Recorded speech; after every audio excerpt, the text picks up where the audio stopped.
Bom, vamos lá, bom dia, meus queridos. Boa tarde, boa noite para você que está aí acessando as nossas aulas do Pré-ENEM Digital. Vamos lá para mais uma aula de Geografia com o professor Paulo Zucolotto. Hoje, na nossa aula 8, nós vamos trabalhar a questão de a velha e a nova ordem mundial. Pois bem, meus queridos, para a gente poder entender o que vem a ser a velha e a nova ordem mundial, vamos lembrar o seguinte: são conceitos dentro de uma estruturação geopolítica, ou seja, como ocorre a organização dos países em detrimento dos interesses que eles têm e dos seus objetivos. Então, quando nós tratamos da questão da nova e da velha ordem mundial, nós temos que entender que esses conceitos se deram, por exemplo, né, tendo como, vamos dizer assim, como start a questão da Segunda Guerra Mundial.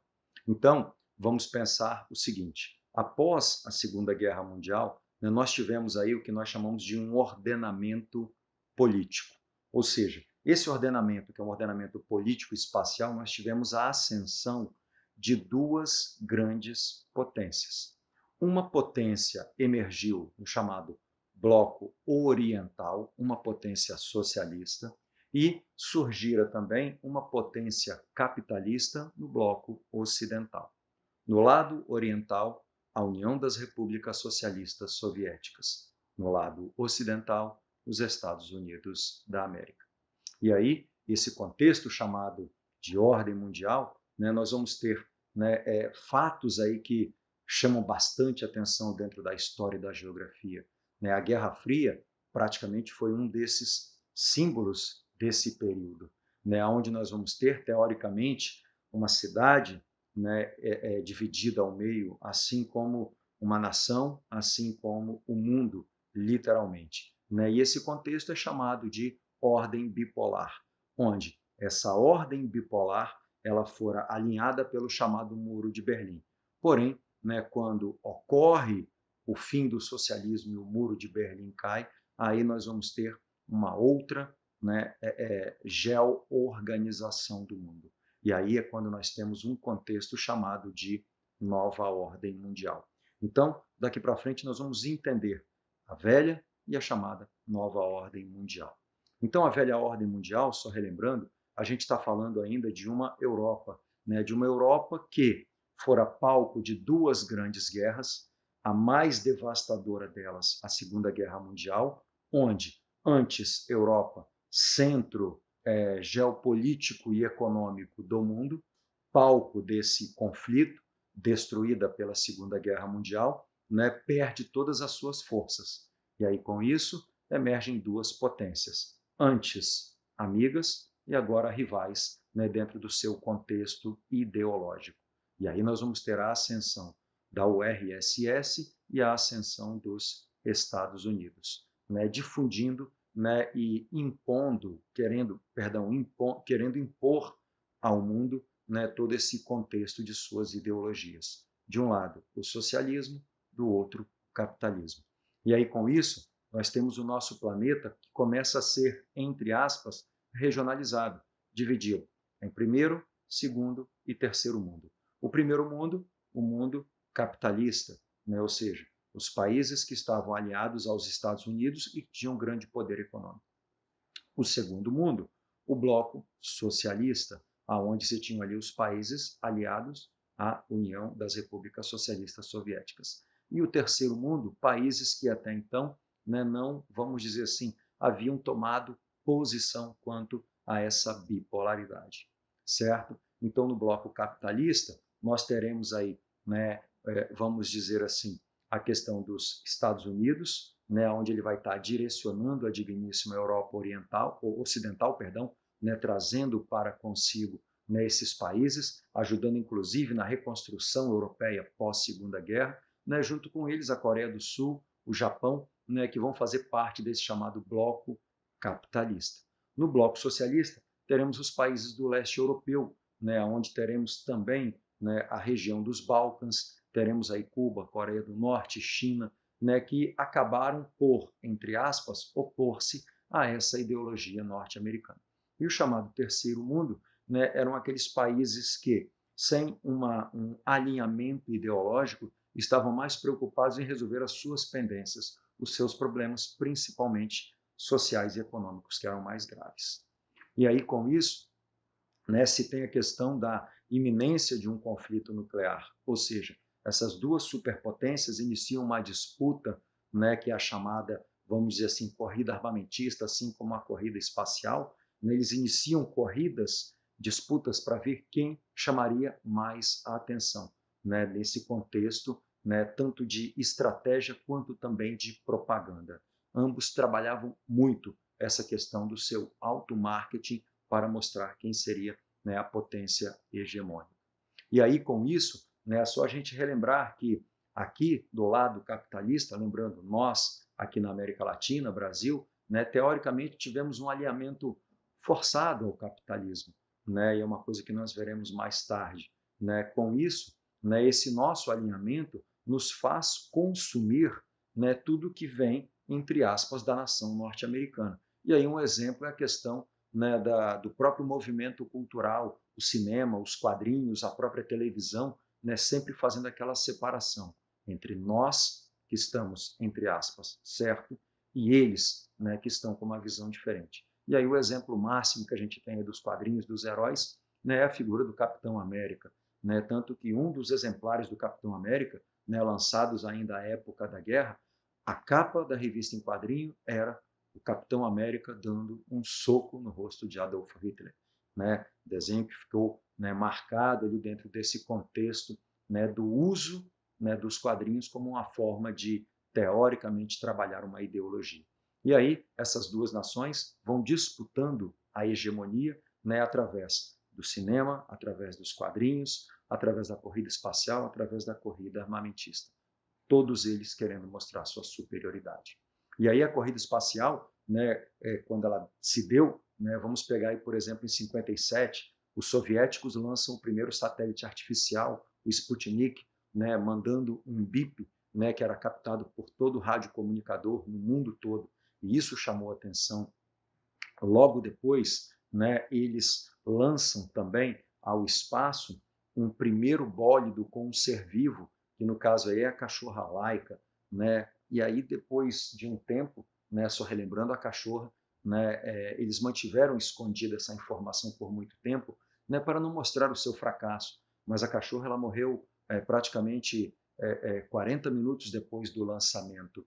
Né? Ela teve um problema de compressão no bólido, né, mas eles colocavam que ela ficou viva durante muito tempo, né, para poder, entre aspas, não perder. Inclusive, tem até uma analogia num desenho bem antigo do Pica-Pau, né, quando o Pica-Pau está ali na Flórida e ele explode, né, a casa do Zé Jacaré, o seu, né, rival ali, e o Zé Jacaré é lançado ao espaço, e justamente passa um veículo orbitando, que no caso é esse bólido, né, com uma cachorrinha latindo, fazendo uma analogia, né, à Laika, que fora o primeiro ser vivo lançado ao espaço pelos soviéticos. E aí, né, nós temos tudo isso aí transmitido, né, para a televisão, e automaticamente os Estados Unidos se sentiam acuados com, né, os soviéticos lançando um satélite, depois lançando um bólido, e aí em 61 eles lançam o Yuri Gagarin, né, e aí tem uma fala dele que é bem interessante, né, sobre essa questão do socialismo e do ateísmo, né, atrelado ao socialismo. Né, ele coloca que a Terra é azul, e ele, no espaço, não viu Deus. Né? Então, os soviéticos sempre saltando à frente, né, nesse contexto, nessa disputa. E aí foi quando, né, o presidente à época, o John Kennedy, né, ele fez, né, uma promessa que, antes do início dos anos 70, né, eles conseguiriam chegar à Lua. E aí foi quando, em 69, né, literalmente falando, a Apollo 11 consegue, né, falando a palavra correta, alunissar, né? E não aterrissar. Aterrissar é quando você pousa a terra. E aí foi quando a Apollo 11 alunissou, né? E foi quando aí tivemos toda aquela campanha, aquele marketing fora do comum, onde efetivamente tem-se que os norte-americanos ganharam a corrida espacial. E aí é quando esse mundo bipolar ele começa, vamos dizer assim, a ideologia socialista e a ideologia capitalista a se espalhar. E aí é quando eles começam a chamada Guerra Fria, influenciar várias nações do mundo, onde essas nações, né, começavam a disputar entre si. Né? Aí é quando nós temos, por exemplo, a questão, né, do conflito da separação da Coreia do Norte e Coreia do Sul, Vietnã do Norte e Vietnã do Sul, ou seja, conflitos indiretos, né, mas que todos eles patrocinados por uma ideologia socialista e uma ideologia capitalista. Bom, e aí como nós íamos dizendo, quando nós falamos agora dentro do contexto da chamada nova ordem mundial, a nova ordem mundial ela vai acontecer em que sentido? Agora ocorre a queda do Muro de Berlim. Teoricamente falando, aquele mundo bipolar, aquele mundo onde se tinham dois opostos, não existe mais. E literalmente falando, o capitalismo ele tomou todo o planeta.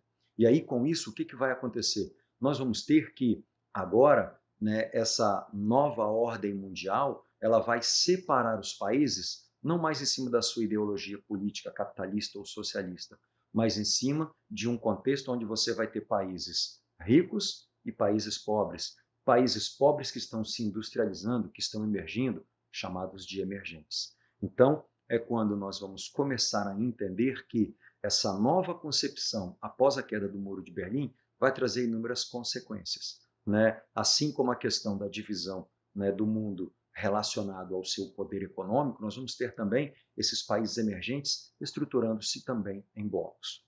Então, só continuando, as características da chamada nova ordem mundial, nós vamos, por exemplo, entender agora. Nós temos o fenômeno da globalização, ou seja, o mundo se interligando economicamente. Temos que lembrar que agora o capitalismo ele vai estar por trás dessas relações. E aí nós vamos começar a entender que os países agora, né, nesse contexto de um capitalismo, de uma disputa, né, você vai ver que as nações mais ricas, elas para poderem, vamos dizer assim, manter a sua hegemonia, vão praticar, né, um comércio muito mais agressivo. E aí essas nações mais enfraquecidas economicamente, para poder bater de frente de forma igual economicamente, começam a se organizar em blocos econômicos.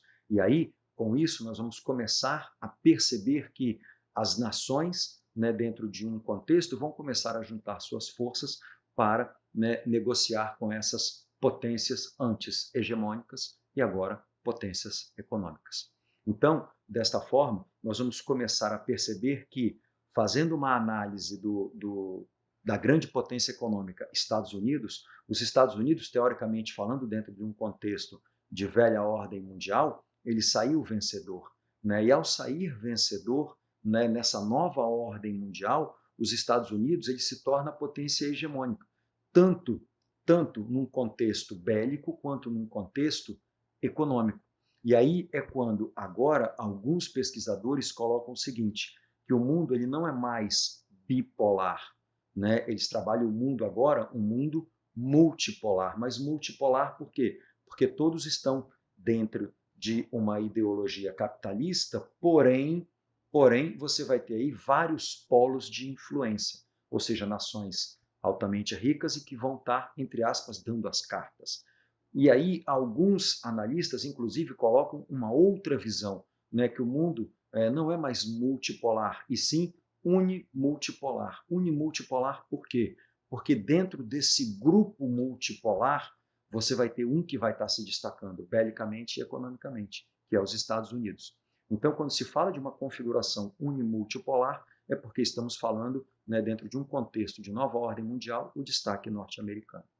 E aí é quando nós vamos começar a perceber que essa hegemonia norte-americana começa a incomodar algumas partes do planeta. É quando você vai perceber que os Estados Unidos começa a sofrer, em partes, um pouco dessa supremacia, dessa afronta que ele colocou a alguns países antes dentro de um contexto tanto de velha ordem mundial, quanto também, né, de nova ordem mundial. E aí é quando você vai ter a figura, né, a construção, teoricamente falando, dos grandes inimigos norte-americanos, né, a questão da Al-Qaeda, a questão, né, do chamado eixo do mal, onde você tem a figura aí do Irã, você tem a figura do próprio Iraque, você tem a figura do Afeganistão, né, você tem a figura da Coreia do Norte, o Estado Islâmico, a Al-Qaeda, entre outros. E aí, com isso, eles começam a sentir o peso, né, dessa sua hegemonia. E aí, vamos perceber